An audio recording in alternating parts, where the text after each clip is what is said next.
but certainly there are differences in the spiritual environment, in the imaginative environment. Hasn't it often been said there are some words that one can't translate into another language? Gemütlichkeit, it is said, so fully expresses a certain aspect of an area of German culture that it's almost impossible to translate into our language. There are words from French that don't come over too easily into English, and words from Italian, and words from other languages. Why is that? Because they reflect a certain imaginative concept of the environment, grasp of the environment, which is not native to the language that you're trying to translate them into, in this case, English.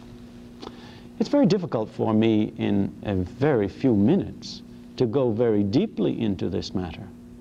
I can only leave it with you that many 20th century scholars are now expressing in a scientific manner and quite objectively what poets and other people have intuited hundreds of years ago.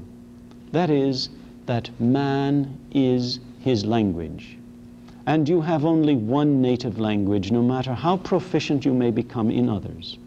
And that native language is the conduit which carries down to you the culture of the past, and thus, without your consciousness, without your awareness, continues to form you, and in that sense, to make you an American, an Irishman, a German.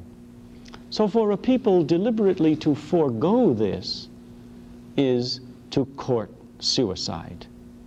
And although the physical soil of Ireland may last a long time before a tidal wave or some great catastrophe washes it away, it's true there would be no Ireland as we know it if the language were to disappear.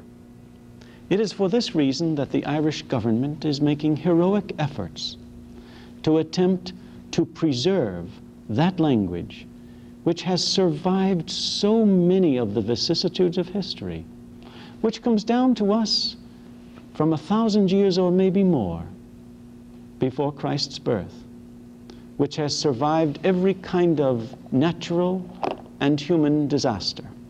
Let me read to you the determination of the government as expressed most recently in a report published by the government on this very problem.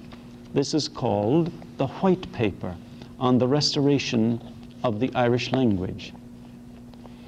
Sín Gaeilge an Comhairle is Súntasa ar ár náisiúntacht.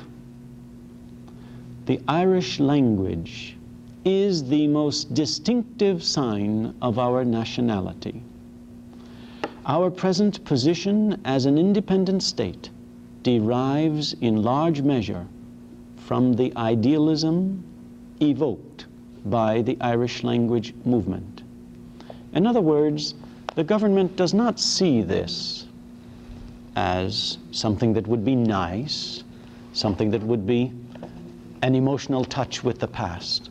The government sees this as the imaginative and moral basis for a separate Irish nationality, out of which then will come the drive and the dynamism to promote, advance, and preserve the industrial movement and other movements which are necessary for the physical survival of the Irish.